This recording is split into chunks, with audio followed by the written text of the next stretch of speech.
mainstream media, they're losing their minds collectively. Why? Because you elected Donald Trump.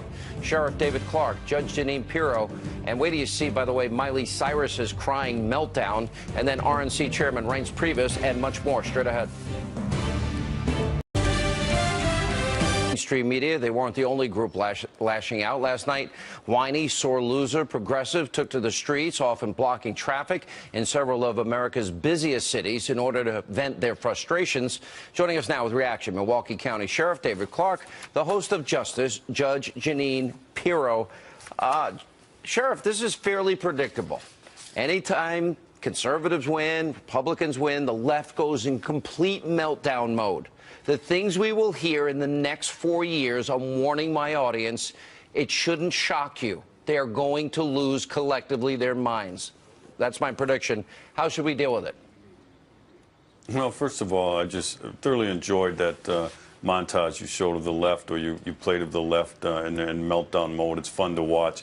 Look, this is a great day for America. I remember back in 2007 when Barack Obama, when his first election, showed up in Grant Park on Chicago's South Side, and they showed a picture of Jesse Jackson with a tear rolling down his cheek. Well, that was me the other night as Donald Trump took the stage. And Fox News, I believe, was the first to announce that Donald Trump was the president-elect of the United States. And today, I still have to pinch myself. I said it several times on your show, Sean, I said that Donald Trump would win. But to be in that moment now, post-election, I mean, I don't smile much, but I'm smiling from ear to ear today. I've seen you smile, Sheriff. I've been at events with you where you're smiling. Judge, your reaction? Well, my reaction to the media is not surprise at all. I mean, but look, what we've got are a bunch of wusses, all right, who tried to convince America that we are a racist country, that Donald Trump is all of these isms and ists, and I'm not even going to go through it because I think it's defamatory.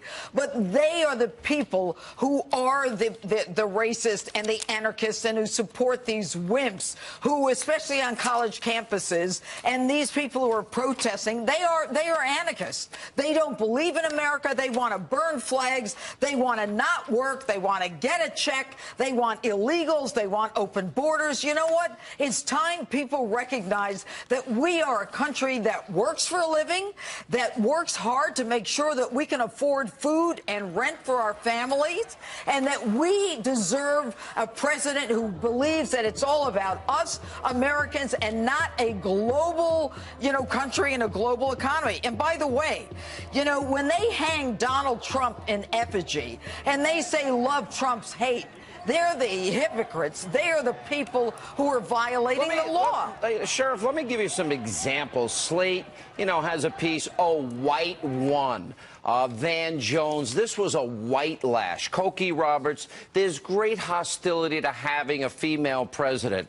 People have to die, some of these anti-Trump protesters were saying. By the way, if any of these celebrities want to leave, I'll help them get out. How to impeach a president. Google shows a 500% increase. Some in California want to leave the union, for crying out loud. Some social media comments, Trump should be assassinated. And this is only the beginning of it. You saw the video of this guy that was beaten over this whole thing.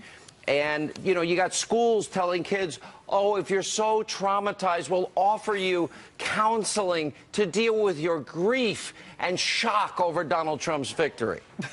I don't know whether to laugh or cry. Well, yeah, a little of both.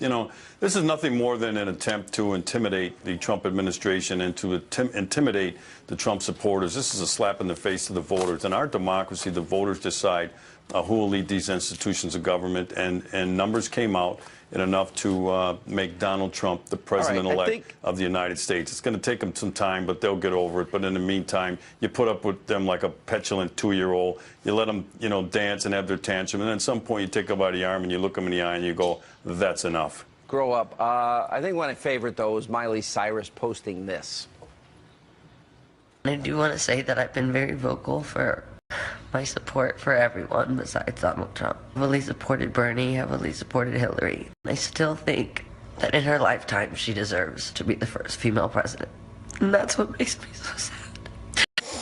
I want to know what she's fought for. And every time I hit the street, I say to people, what has she done other than as senator? She's got a post office named and a road named. And you know, Miley Cyrus, this is a lesson for you and all of your Hollywood elite friends, that you don't have any power, any control. We don't give a damn what you think or what you say. And you know what? Get over yourself. You sing well, keep on singing. And that's enough about politics. Okay, I think we'll leave it there, Queen. Sheriff. Drama queen.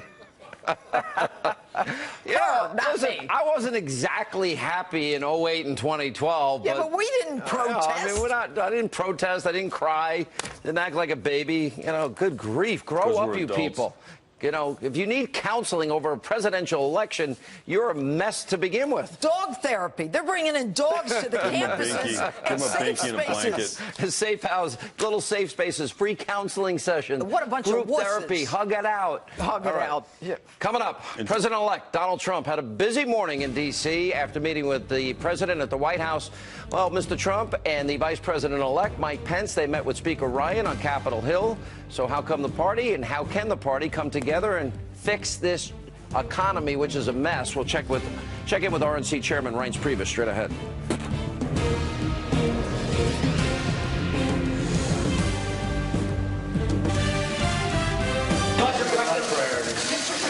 Really good priorities. People will be very, very happy. What's the top three? So we have a lot. We're going to work very strongly with immigration. We're looking at border, we're looking very strongly at healthcare, and we're looking at jobs, big league jobs. That was President-elect Donald Trump earlier today on Capitol Hill detailing his administration's priorities. Now, Mr. Trump, along with Vice President-elect Mike Pence, met with Speaker of the House Paul Ryan during their visit to Washington today. Now, the voters have spoken, and exit polls show that 69% of voters said they were dissatisfied or angry with how the federal government was working. So, what are they going to do to fix it? Here now, RNC Chairman Reince Priebus is with us. Good to see you. By the way, congratulations. This, a lot of people had doubts about a system that you had built since 2012 to get more voters to the polls. Do you feel that it was as successful as you had hoped? Well, I feel the result was pretty good. But let me just first say, before I talk about that, you have to start with a great candidate.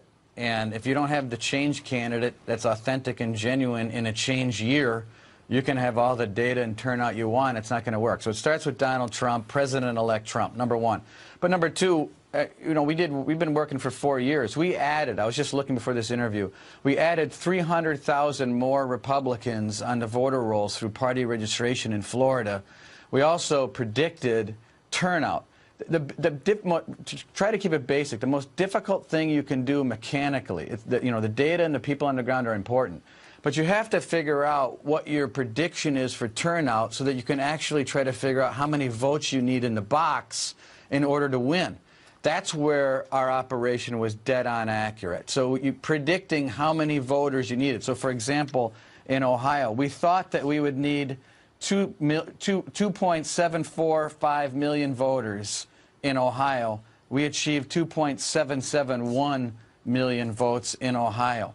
And I can go through state after state like that, but having the margins down perfectly is where it all begins, and then the process of either adding voters to the rolls and or targeting, or both, is where the targeting and adding people in and then putting those people in the box is the process that we go through, and it's a 4-year program. So it's not just showing up 3 months before an election and saying, let's just start knocking on doors. It's a targeting program that started 4 years ago and culminated with a great candidate who really shocked the world. What do you make of the 69% of voters say they're dissatisfied? But we'll also go back to the Republican primaries, and 64% of Republicans felt betrayed by the Republican Party.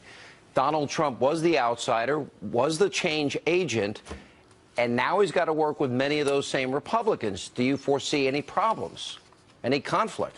You know, I don't see a lot of problems because I've gotten to know President-elect Trump very well. I know how he interacts with people in private. I know how gracious and personable he is. Look at what happened today. I mean, you don't get to where Donald Trump is, President-elect Trump. I got used to that. You do not get there by being a person who doesn't understand the audience, the situation he's in, and acting in a way that affects the best outcome for his agenda. That's what he's going to do. Let me just say, tangentially to that, the voters spoke, and they elected Republicans in the White House, the Senate, the House, and they did it with great fervor. And so